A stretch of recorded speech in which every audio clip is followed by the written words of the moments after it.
maybe we should preface this with, like, this is not the guest chair.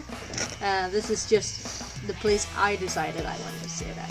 Yes, and I'm not sitting on the ground. I know it looks like I'm sitting on the ground, but you can tell if you look at the other... Hey! I'm sitting in a chair. Now, yeah, just for the record, I told her to sit here. This is for you. But she wanted to sit on the old piece of lumber, the old Kominka beam. Yeah, this is actually like the animal trap where, like, the burger goes down here. Yeah, that's right. So this is where I put the cheeseburger, the bacon cheeseburger. Yeah, and I'm a pretty cheesy person, so... There you go. Yeah. Okay. I don't know. You know what time it is? Because... It's interview time. I know it's adventure time. Adventure time, come on, grab your friends. We're going to very distant lands with Jake the dog and Finn the human. The fun will never end. It's adventure time. Yay! Yay. We are so cool. Yeah. Nerdy cool. Nerdy cool. Okay, so I don't know how much time we have. Mm-hmm. So if you'll keep track of that, so that we don't. Just so you know. Evelyn has been here for a couple of days, and she's going back to the train station in just a little while. So this is the last thing that we're going to do before she leaves. For this time. Yes, this time. We're going to do the interview. I'm going to ask her some questions. And actually, there's a lot of stuff that I have specifically not asked her since she's been here, because I wanted it to kind of be fresh whenever we do the interview for you guys. So we'll do that, and when we're out of time, that'll be it. And then we're going to head to the train station.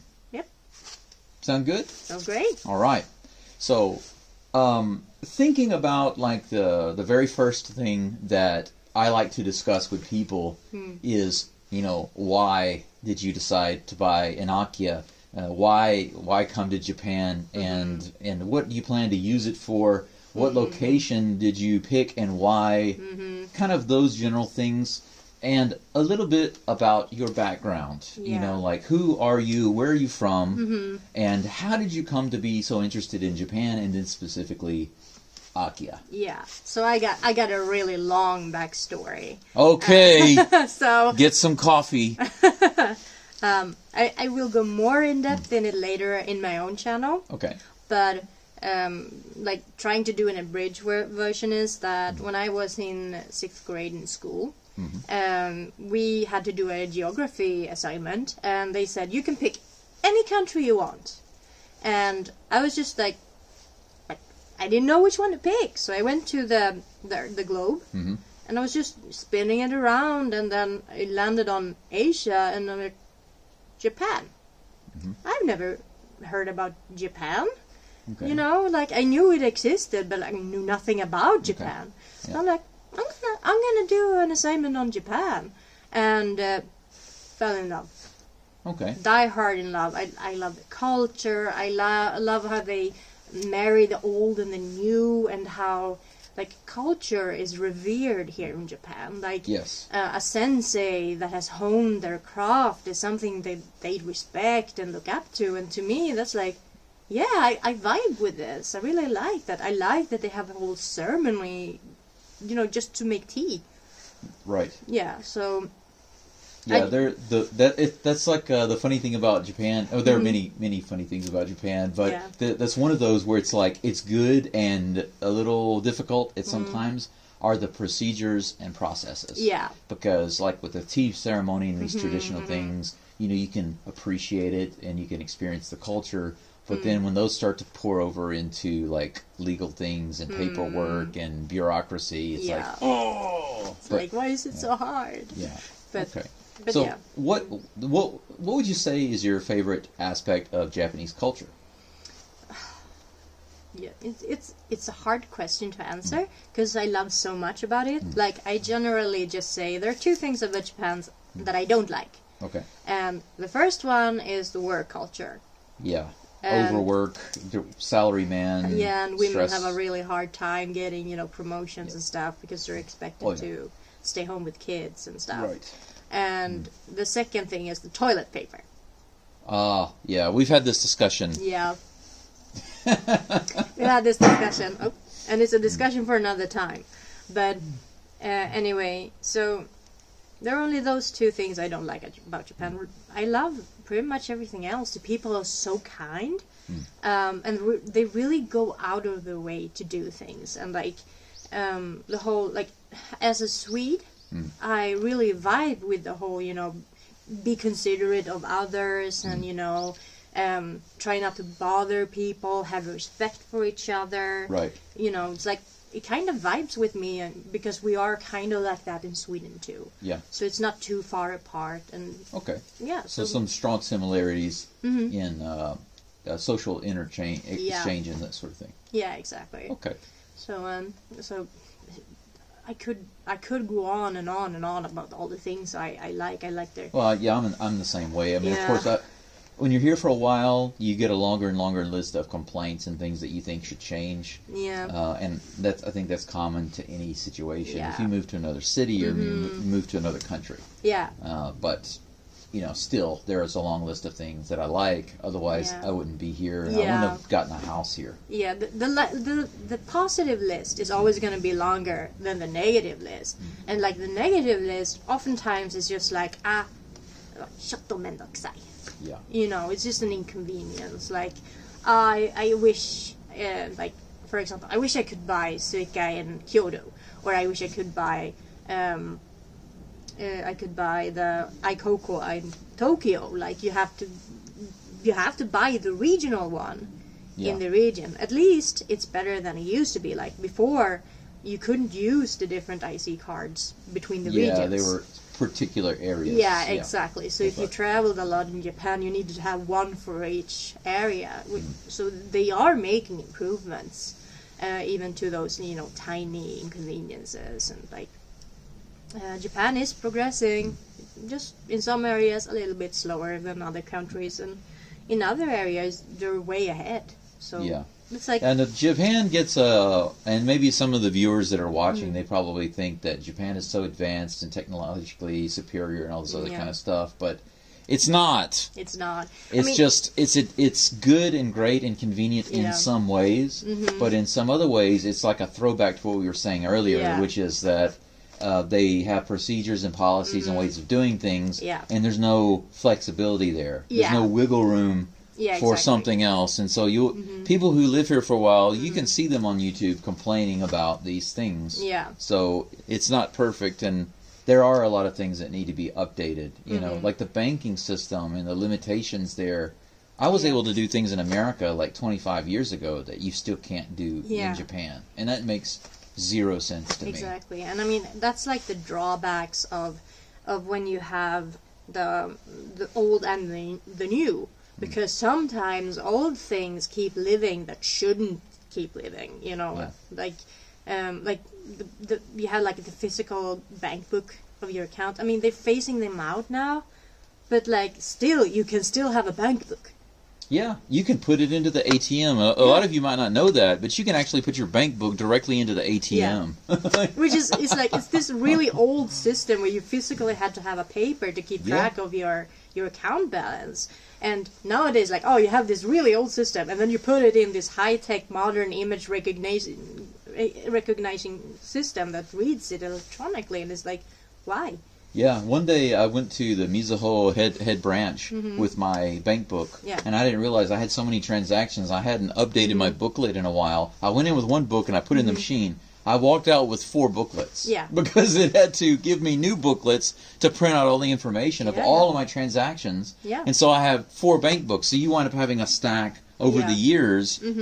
And there's an expression in Japan, Japanese love paper. Yeah. So it's not just origami. It's like paper and everything. Yeah. Completely useless, unnecessary things. And that's also like currently about my Akiya process is that they, of course, they want a document that proves that I am a Swedish citizen and like where I live and where I'm registered and all of that information. And like what Sweden does is Sweden just has a paper. Like you can just download it on your phone as a PDF.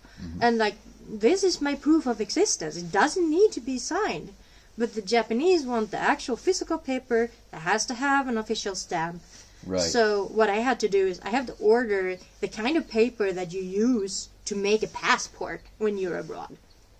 Okay. Because there is no other way to get that document. Right. Like you have to print one that's, you know, so you could make a passport. That's something I would have sent to me if I'm in Japan and I lose my passport and need to make a new one through the embassy here in Japan. That's the kind of paper I had to order because they don't recognize, you know, this is public data. Mm-hmm. You don't have to notarize it. They can call the Swedish tax office and get that information because it's open data. Like all they need is my social security number, and they can get the papers themselves. It's funny because when I was in China, they didn't like my information when I was applying for my work visa because it didn't have a big red stamp on it, and I said, America is not communist China. Yeah, exactly. They're like, where's the big really red tell. star stamp? Yeah. It's not China. We're getting so hot and heavy right now that it's just smoke all around us. Yeah, the conversation is really starting to heat up. You see it? Yeah. We're not burning anything right now. Yeah, now it's calming down, so yeah, Right. we're not as angry anymore.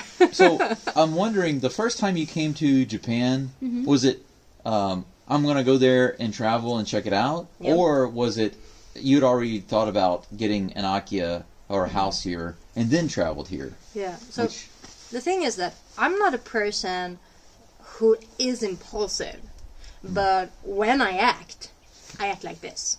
So I've been thinking about getting a house or an apartment or like renting an apartment even. Like, you know, I've been thinking about these things for years. In Japan? Yeah. Okay. So it's like this has been going on for years. So I've been watching the Japanese YouTubers since they started. Like I watched Charla since she began. Like I watched Rachel and June. Like I've been there since the Right. beginning.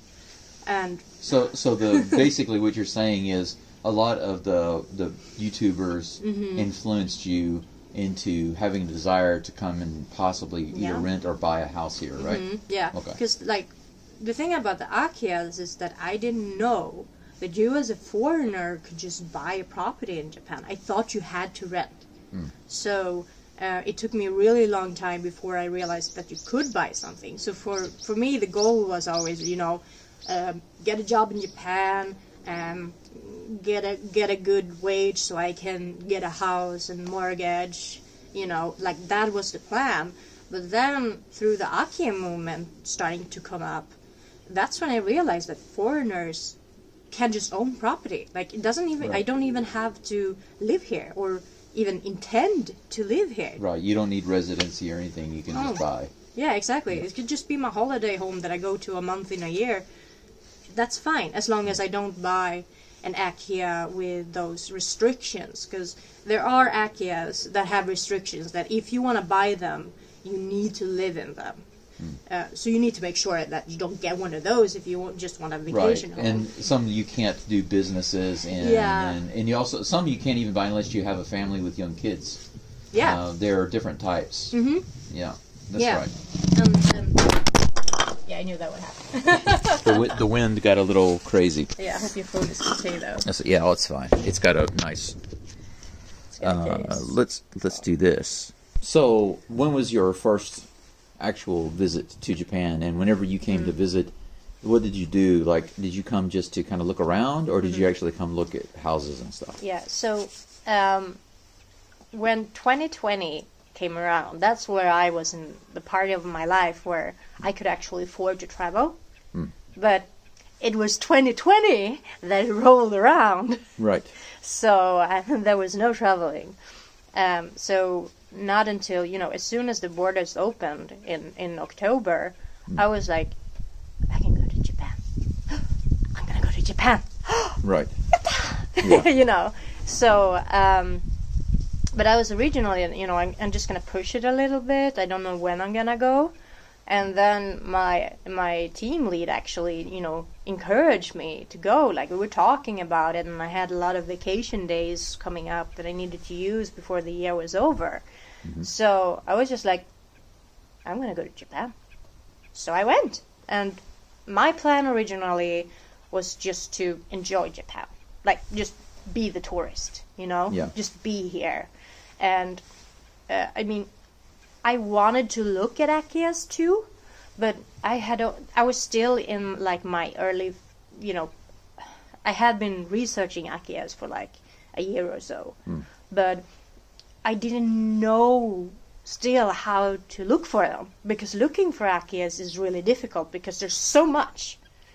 It's hard to know, like, but where do you look? Because like if I look here and I think this is the normal, then I might be missing out on great houses elsewhere and other opportunities. Right. So I was open to, like, I had this idea like, oh, it would be nice if I could find a house and go look at it.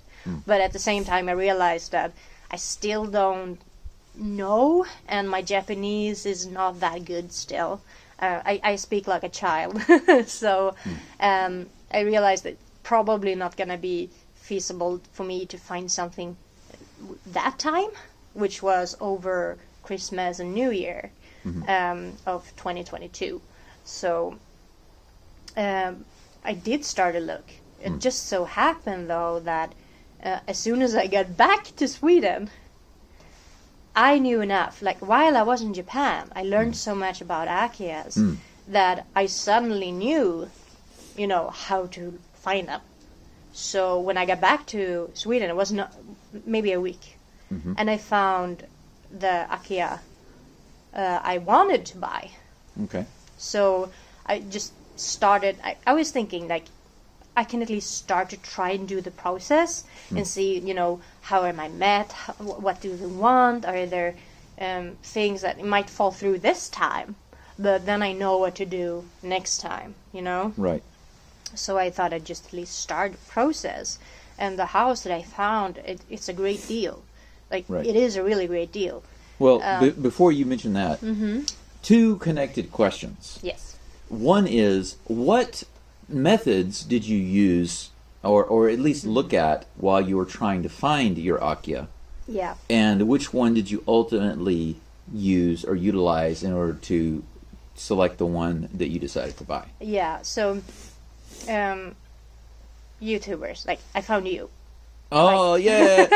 Yay! Yeah, so, like, your videos did help me, and it was through you that I found Good Old Houses Japan. Okay, good. Which is ultimately what led me to the very specific Akiya bank where I found the house I wanted to buy. Okay.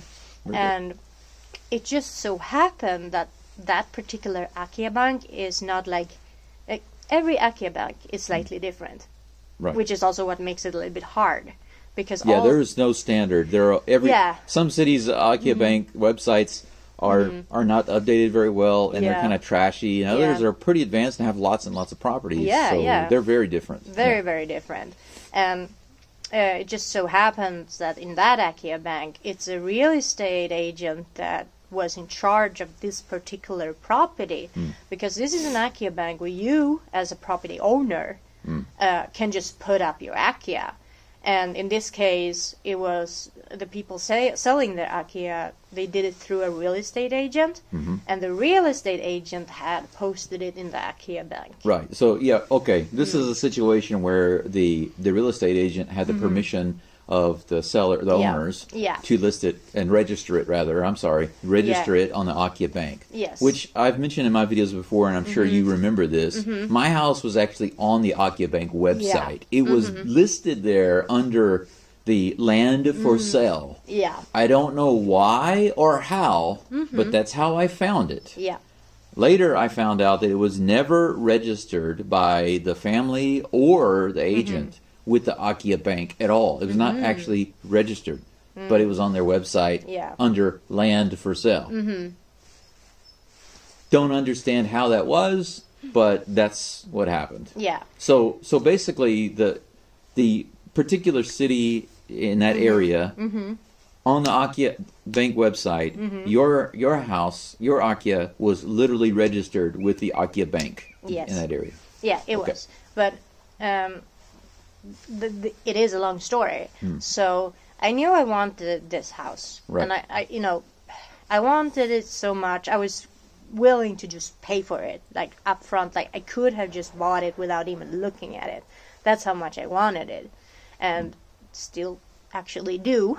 Right. But the real estate agent will like, you have to come here and look at it. Like, we're not going to sell it to you unless you actually look at it. Put your eyes person. on it. Because I mean, if you don't speak Japanese, don't understand how the Japanese people think and reason, it's gonna be like, it might come off as a bit rude, but like the reasoning is like, whoa, we're gonna make sure that this is done right, so you don't get tricked. Like, this is in their opinion, a cruddy house.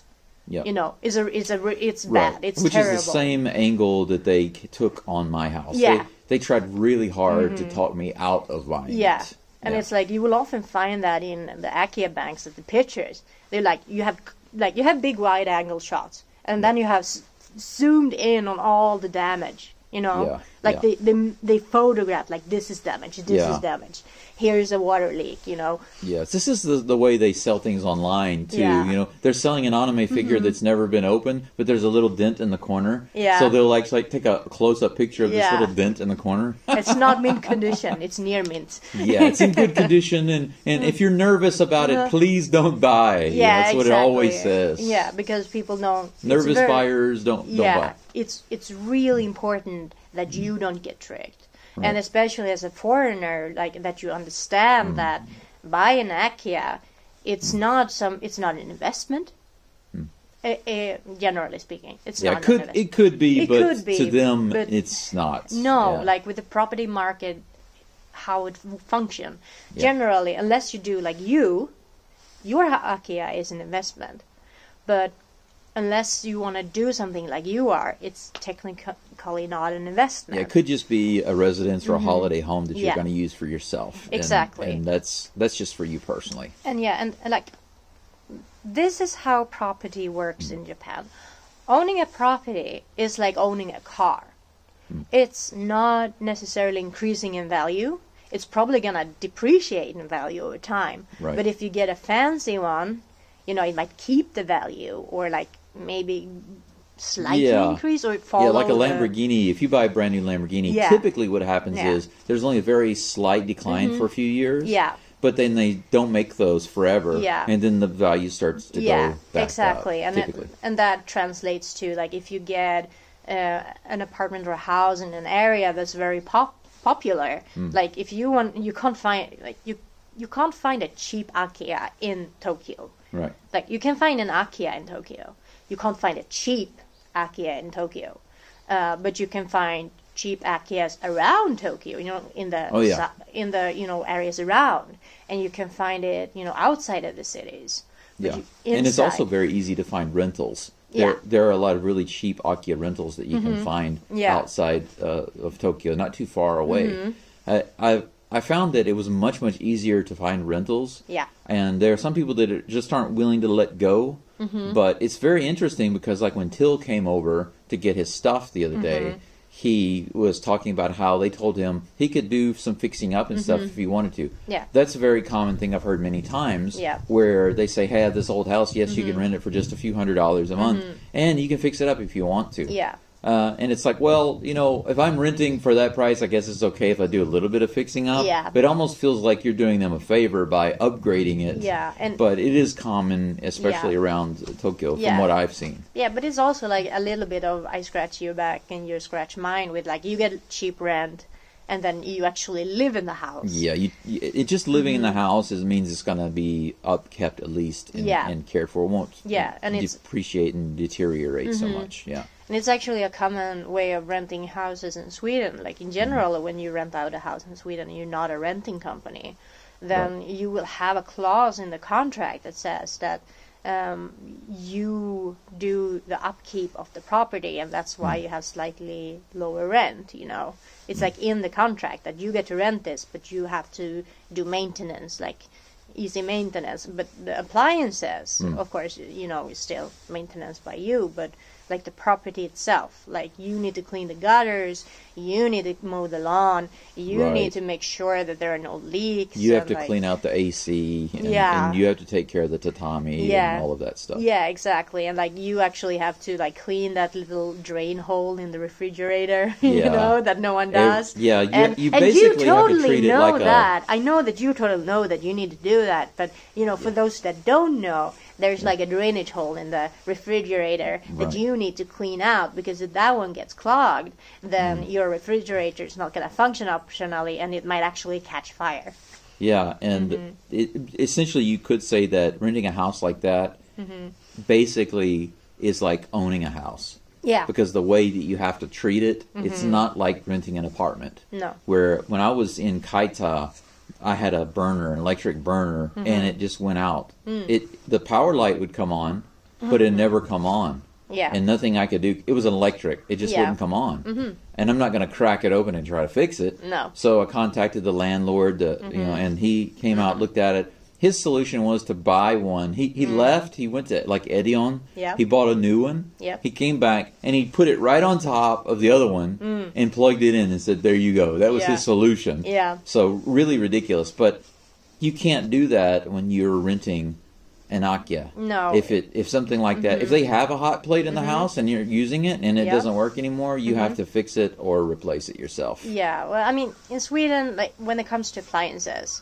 generally the landlord has to, unless you have a clause that you know you need to supply those appliances. But generally, appliances are included in the rent, so you as the landlord need to make sure that they're working. That's the way it is in the U.S. too. Yeah. But you know, my experience with looking at the old houses in Akiya that are for rent is that a lot of times they don't have these things. No. So if you're going to get like a hot plate or a way to cook and appliances and things like that, typically you're going to have to get them yourself. Maybe there's a fridge there that you can use because it's a big item, not very easy to move. Yeah, exactly. But, you know, other stuff, typically you're going to have to provide yourself. Yeah, and that's like the general situation in Japan. Like, people even bring their own kitchens. Like the whole, like the cupboards and everything. So that's just how it's done in Japan. Whereas, like in Sweden, we can clause that you have to do the upkeep of the house, but like appliance and stuff still kind of falls under the normal laws. But yeah. Well, I want to ask you why you selected the particular area.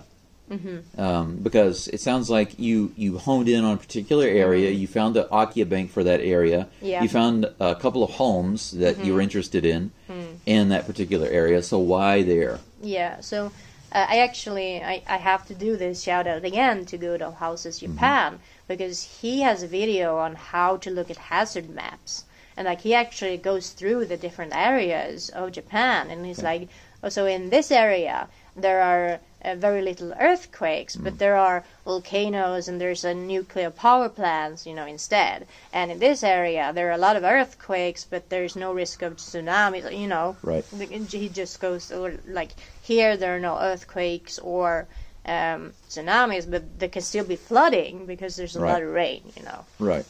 So he goes through that, and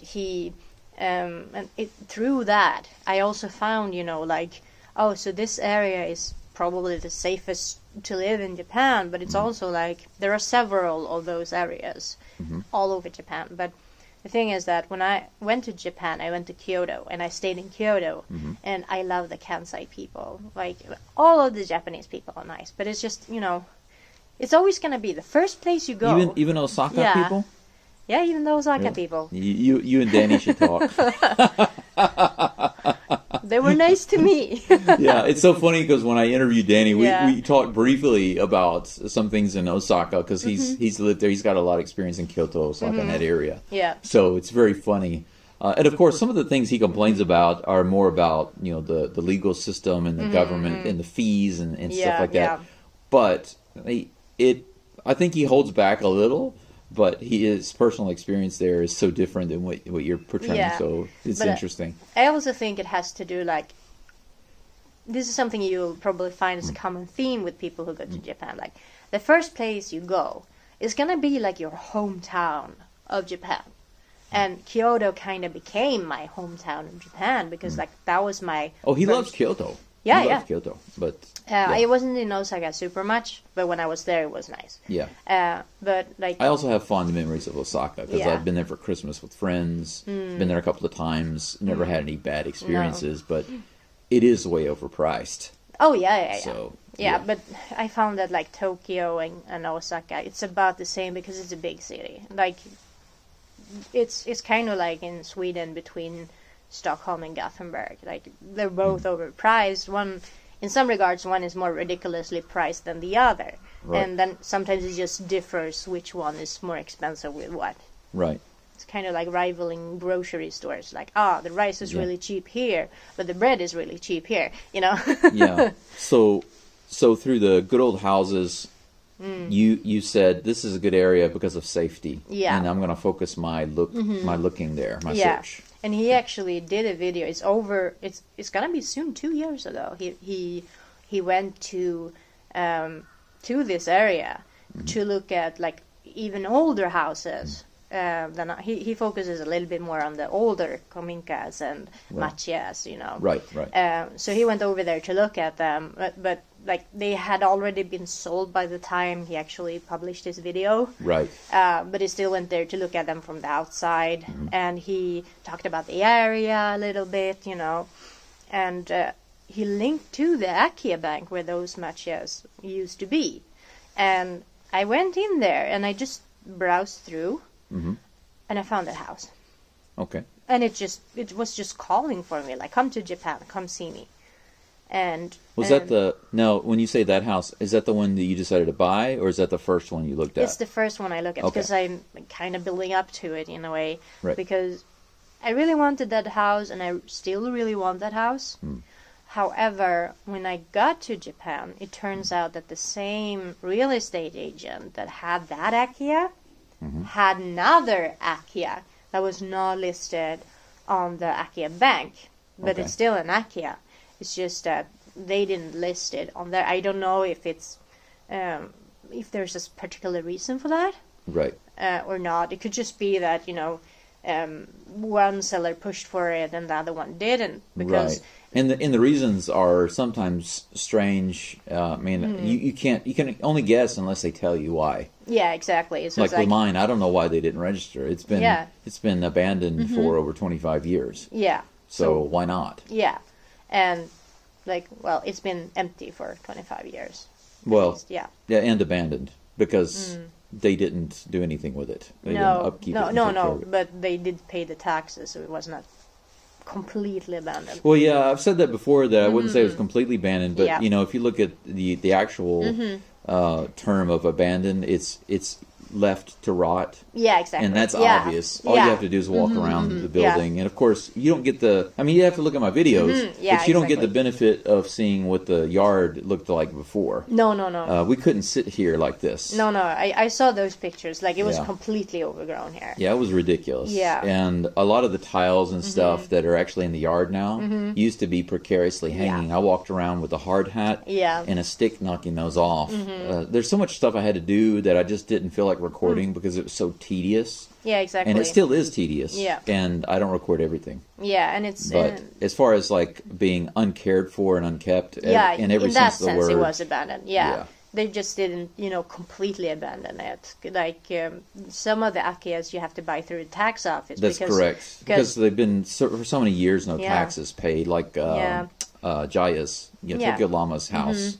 His it was just completely... The family didn't want to have anything to do with it. Yeah, not even taxes. Yeah, and there are some houses where, like, people have denounced inheritance, so, like, there technically is no owner.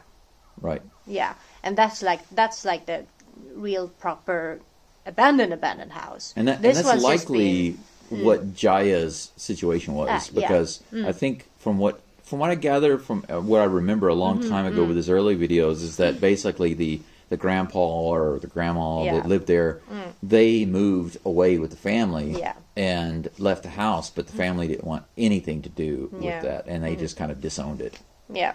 So, and the funny thing is the lady, I almost said her name. I don't want to give the family's name on the video channel, but But the lady of the house, whenever she left and went to live with her family, she never actually took the legal steps to put it in her name, even though she was the official inheritor. Yeah. She continued to pay the taxes, and so for whatever reason, I don't know. I don't know why they decided to do that. To this day, I don't really know why. Yeah. But to come out here and just simply cut the grass or to check on the property, never did. No. Not for like 25, 27 years. So in that sense, it was completely abandoned. Yeah. Right. And like the house that I looked at, it was just empty.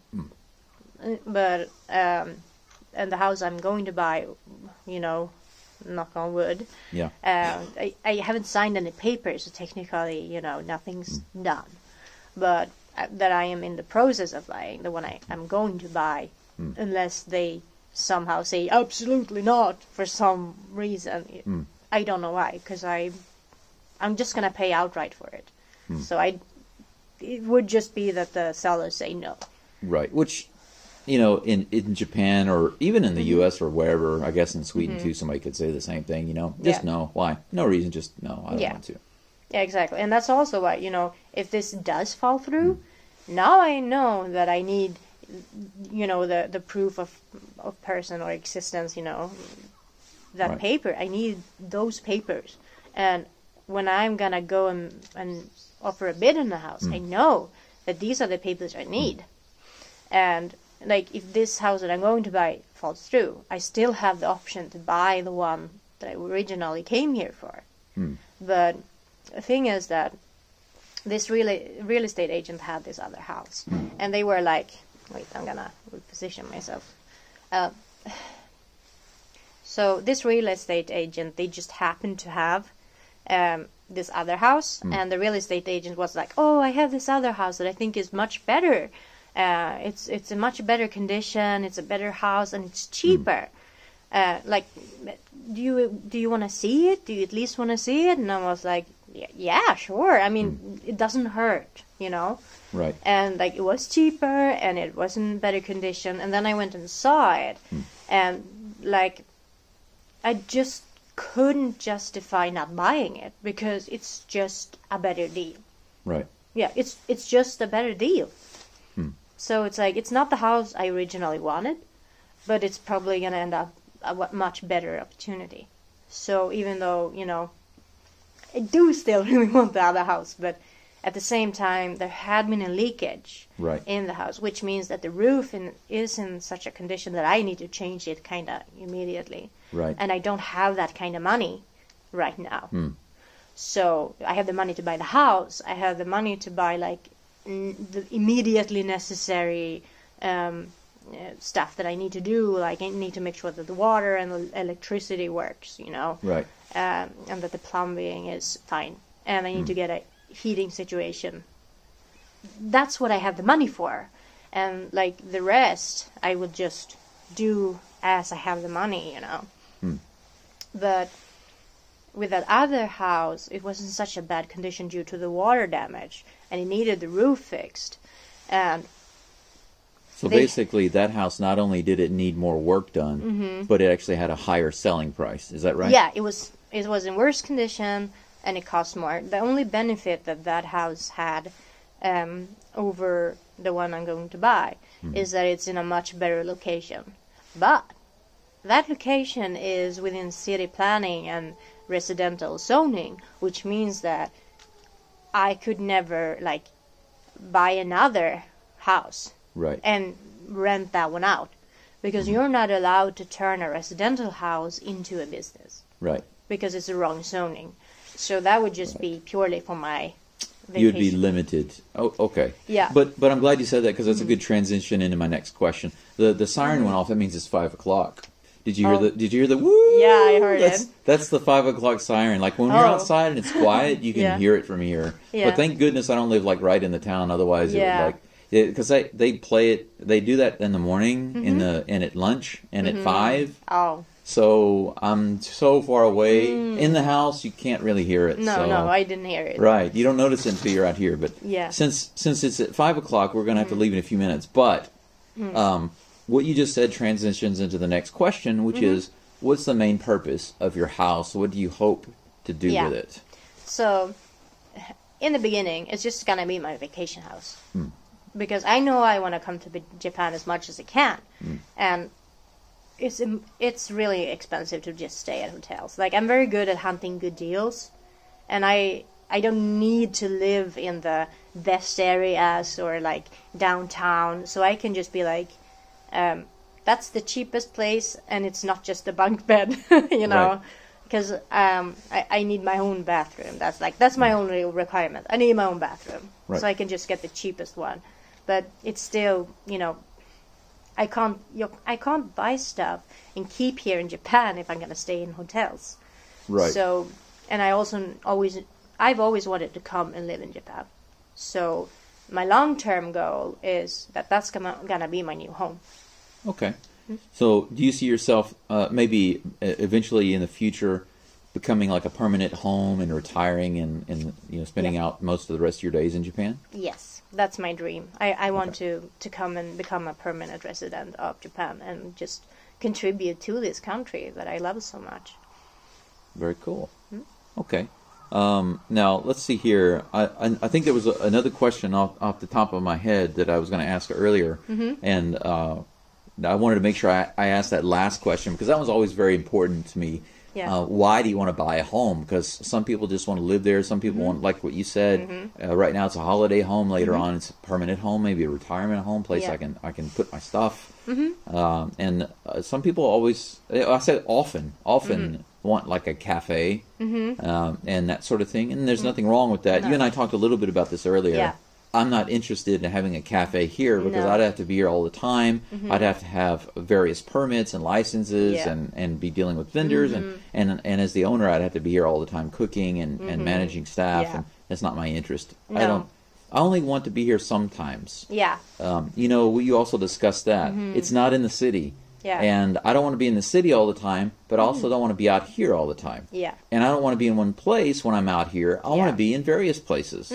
Like the Kominka King, you know. I want to have many places in different places in Japan and build a business. So that's not my plan. But I do love the idea of being able to come here and have a really nice kind of resort-like holiday place that people just don't want to leave. They want to come here and stay. You know, it just has so many nice amenities. Yeah. Mixing the modern with the traditional. And just being a relaxing treat for your soul. Right. And it's, I'm sure it's the same for you. You want a relaxing treat, you know, for your soul. Yeah. Retreat and all of that sort of thing. But last question is, what kind of advice would you give, based on your experience, to other people who might be in other countries, or maybe even in Japan, but they're looking for their own house, whether it's an old one, or a kind of old one, or a newer one? There are different types of Akiya, different types of house, different areas or whatever, different reasons. But what type of advice, based on your experience, would you give people who are looking to do something like that, like get an Akiya in Japan? Like, I mean, first of all, just do your research. Like, do your research, because there is a lot to know. And, like, there is a lot to prepare for. You need to really research what costs is this going to incur to me. I just happen to be lucky that I already own a property in Sweden, and I know how we do it. And Japan is very similar. Like, with the fees and the taxes. It's a similar system of how they mark out the properties and how it's registered. Like, all of that is very similar to Sweden. Right. So it's already familiar to me. And I would also advise that you figure out the financing first. Yeah. Like, that's really important. Yeah. Because you also need to have the money to renovate. Like, I have the money to buy the house, and I have the money to start renovating. Because there's going to be things that you need to do with your house immediately. Yeah. Like, your first priority, for example, is to have water. Yes. Yeah. And this is my ongoing current struggle. Yeah. And it's like, the rest of the house, like, you're doing work there too. But that's like, you need water. Yeah. You need water, you need a bathroom, and you need heat. Yeah. Because like it's just the bare necessities of life, you know. Right. But not the enjoyable ones. That's just, you know, you need them. That's right. Yeah. So you need to make sure that you are well educated on what a house might need. Like a lot of people don't even think about that. If like your Kominka, you have a well, but it's a shallow well. Right. And you need to know what that means. And Yep. you already do. So you're thinking about alternative sources of gathering water and you know, those kinds of things, which is Right. important when you have a well. And to some people, it might be like, oh, I need to have the money to dig a well because I need the water supply to be more reliable, for example. So to some people, instead of doing what you're doing, they need to just throw money at it, essentially, and just dig. Because you can't Right. connect to a local water pipe that, you know, the municipality Right, doesn't have and that for you. here I could do that, but what I was told is, you know, it's about $1,000 or $2,000 to do that, and then there's no guarantee that that well is going to give water. Yeah. And I'm like, no, thank you. Yeah. If I'm going to pay that much money, there's going to be water, or there's going to be heads rolling. Yeah, exactly. I So- mean, and that's also something you need to be aware of, because like digging a well is not like, oh, there's water here in my shallow well, so there must be water further down. And it's like, no, that's not how that works. Yeah. That's not how that works. And I'm not going to go into details, but you need to know those kinds of things. Yeah. And you need to know what are the regulations for sewage in Japan. Right. Like, what kind of systems do you need? Like, how do you intend to upkeep it? And what do you do? Like, for example, you have a septic tank, which means that you need to hire a company to come and empty it. That's also going to cost you money. Yeah, no, that is not a big cost because No, that's but a- it's still, yeah, you that's know. that's common out here. Yeah. And for if I'm living here by myself, Yeah. once a year is more than enough. Oh, yeah. But a big family, they said no more than twice a year. Yeah. So it's such a small, minute expense. It's no big deal. Yeah. So it is something to consider when Yeah. you're living in the country. Yeah. But the big expense is if you have to install a septic tank. Yes. That's the big ticket item. Yeah. Having it emptied out is no big deal. Yeah, but So, it's still yeah. like, and that could also differ between the municipalities. Like, I'm just used to having a septic tank in Sweden, and it costs a lot of money to empty it. And it also depends on how much water you're using. If you use a lot of water, like if you like to flush 3 times, for example, Right. you're gonna use a lot of water. You're gonna need to empty it sooner. Right. But if you're like doing like how you have it, like the septic system that you have right now, yeah, that's not gonna need to be emptied more than once or twice a year. Well, with just me, it would probably take 3 years. Yeah, exactly. Because there's almost nothing going into it right now. Exactly. But I was told by people who have them, because a Yeah. lot of people out in the country have them. Yeah. If you're in the countryside in Japan, you have a septic tank. Emptying is not expensive anywhere. Okay. So you might think, well, Yeah. it depends on where you are. Not really, because Yeah. the countryside is cheap. Yeah. So the land is cheap, the houses are cheap, and Okay. that's another thing. The reason that the property taxes Yeah. here are separate from the house is because that what they're paying, those taxes, Yeah. that's land tax. Has nothing to do with the house. Okay. So the house by the government is considered worthless. Yes. Zero. Yes. So when I actually bought this house, I didn't buy the house. You the bought house the land. came with the land Yes. as part of. So Yeah. anything on the land became mine. So even the wall here is my wall. Yeah. Exactly. But yeah, that's the thing. They were paying the land taxes, but they had nothing to do with the house. yeah.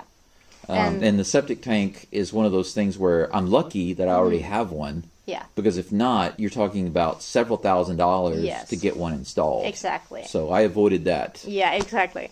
But it's like those are still things that you need to consider, and Right. you also need to be aware of like what could happen in the future. Like Japan could, in the future, in theory, say that we don't want septic tanks to exist anymore. Like we want you to have like a very fancy like well type of cleaning stuff. It's like a miniature water cleaning plant essentially, because that's what Sweden is moving to. Japan could be like, oh, you need to have that here too. They could, but It's not- even it's not so, all- yeah. it wouldn't happen here for No, decades no. and decades and decades and No, decades. but if- Because, like for example, burning Yeah, stuff yeah. out here, you Yeah. can't. That's another thing to consider. You Yeah. have to pay to haul all of that stuff away Yes. when you live in the town. Exactly. Even if it's a small town. You can't burn anything. But here, everybody burns. Yeah. And the city council told me, no problem. Yeah. So, And that's the thing about the zoning. Like, the house that I want to buy, it's not, I mean, it is in a residential area, but it's not a residential zoning, which means that I could make my house into a business. So, like, in theory, I could, buy this house, fix it up, and then I could start renting it out, and then I could buy the other house that I wanted to buy, and fix that one up, and rent the other one out. Like, yeah, you might that. decide that living in one is better for you, and the other one you can just use for rental and business. Yeah, exactly. Or I could be like, that's my office, and then I buy another house. Or like, I could get an apartment in the city if I wanted to, so I can go in between, I have the options, because like you need to make sure that you do the research for that. Okay. So really strong focus, and I agree, because with my first, that's why I made a 3-part. Yeah, exactly. Because I realized there's so much information that people need to think about in order to prepare before they ever think about buying. That was my first part. Yeah. So it sounds like you're really heavy onto that also, planning and preparing and doing your due diligence and research and all of that ahead of time. And also, like, you don't just get a mortgage, because as we mentioned, you're not going to do that. Property in Japan is not an investment, generally speaking. So, like, buying a property, it's not easy to get a mortgage. It's like the mortgage is kind of like the car loans. Like, it's you have a loan for a depreciating asset. Right. Well, it's not just that. As a foreigner, it's literally impossible. Exactly. The only way you can get a loan or a mortgage or even a car loan or anything like that, the only way is to have a Japanese spouse, and they're able to do it. And just because you're married to one doesn't mean you're able to do it. They might not have the ability to do that. They don't make enough money or whatever. Yeah, exactly. So at the very least, you have to be married to somebody here. Yes. I mean, in Till's situation, he has some close Japanese relationships, and he still wasn't even able to use them as guarantors to get a place. It was very difficult for him. And he wound up just having to rent, and even that wasn't easy. Yeah, exactly. So if somebody thinks they can just come here, I'm going to come here and get a job, and even if I work in IT, which pays a lot better than English teaching, exactly. they're still not going to be able to get a loan. If you come here and you live here for several years, and you're making really good money, and your visa is like 3 years, then it's possible for you to get some stuff like that. Yeah. But that is not the majority of people. No. But we are like at time to go. We have to go. We have to go. But I did want to take this time to say, first of all, thank you for coming out and helping me. My pleasure. And it was a really great joy to have you here. And a lot of the things that you said and did, our conversations were really great. And always nice to have a guest, but especially positive, good guests like you. And also thank you for taking the time before we left to sit out here in the kind of chilly weather. It's not as bad today as it was before. There was sun earlier. It's okay. And answering questions and allowing me to share it with everyone else. And hopefully there's something in there that helped you. If, like you said, some things of mine helped you and led you to some people that helped you, then maybe this can do the same. Yeah. And I also want to say thank you for having me. Thank you for teaching me. And thank you for sharing everything. Like, I really appreciate it. Because you and Good Old Houses, like, between the two of you, I wouldn't be here right now in Japan. Well, so you're welcome, Grasshopper. Yeah. There are some other YouTubers as well, but, like, specifically the two of you. Well, I wouldn't be here without you. And I wouldn't be in the process of buying a house in here in Japan. Well, you're very, very welcome. I'm glad to hear that, because that's one of the main reasons why I wanted to share, because I felt like, this whole process of what I'm doing and going through in my life and with this house is something that a lot of people are interested in. Yeah. But it's a scary thing. It's hard enough for a lot of people, most people, to just leave their home countries and go to another place and, struggle with a lot of things and much less try to establish a life, get a house, get a car, and build a long-term thing and look at creating a business and deal with residency issues and a different culture and language. And it's a big mess of things to think about. Exactly. So if for some reason through that, you've gotten some benefit and all of that, and anyone else. I appreciate that. Yeah. I also want to say that something that also is very important through your videos is that you've had this house for over a year, like closing in on, well, no 1.5, but like well over a year. Yeah. And you're still just scratching the surface of fixing it up, like. And that's something that you really need to have in mind when you're gonna buy an Akiya. Like, do I have time and energy to actually fix it up? Because you're not gonna find an Akiya that's just, I'm gonna move in and it's just gonna be great. Yeah, plug and play Akiya. No, that's not. Turn on the lights and good to go. Yeah, it's not just like sending a paper to the electric company and the gas company, like, yeah, hook me up. Yeah. It's not, you need to make sure that you have the energy, the knowledge, and the money for it. Like, and depending on, like, if you know that I can't do DIY. Like, if I'm gonna hit a nail with a hammer, I'm gonna hit myself in the butt. You know that you're that kind of person.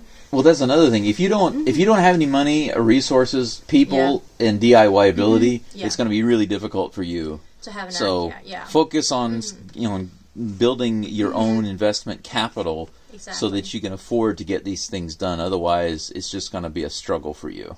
Exactly. Yeah. So that's a very good advice. That get your finances in order, because the good thing about Japan is that if you can buy a house outright, then you don't have to be a resident to buy it. Right. You just can't get a loan. Right. And I know you already know this. I'll just remind people, because I see this question pop up again and again and again. Just because you buy a property in Japan doesn't mean you get residency. Yeah. Okay. That doesn't work. It never works that way. No. Even if you buy a property that's like $150,000, you're not going to get residency, because it doesn't work that way. No. So, in case you're wondering, that's the answer. Yeah. However, on the other side, you're not restricted on buying property just because you're a foreigner. Yes. So you can still come here and buy a house, right? Yeah. You can come here on tourist visa, look around, find something, buy it, and it's yours. Yep. It can be your holiday home, your vacation home, or whatever, and maybe in the future, like she said, maybe a retirement home or a future business. Yeah. Who knows? Who knows? But that's all the time we have for now. We're going to have to go hop in the van right quick and hurry and drive to Saijo Station. And thank you so much for watching, if you watched this far. Really appreciate it. Yeah, I do too. Thank you very much. All of the solid, hardcore subscribers and all of the new people, please subscribe, and thank you for being here. We'll see you next time. I'm sure that we will see each other again. And until then, bye. じゃあね。じゃあね。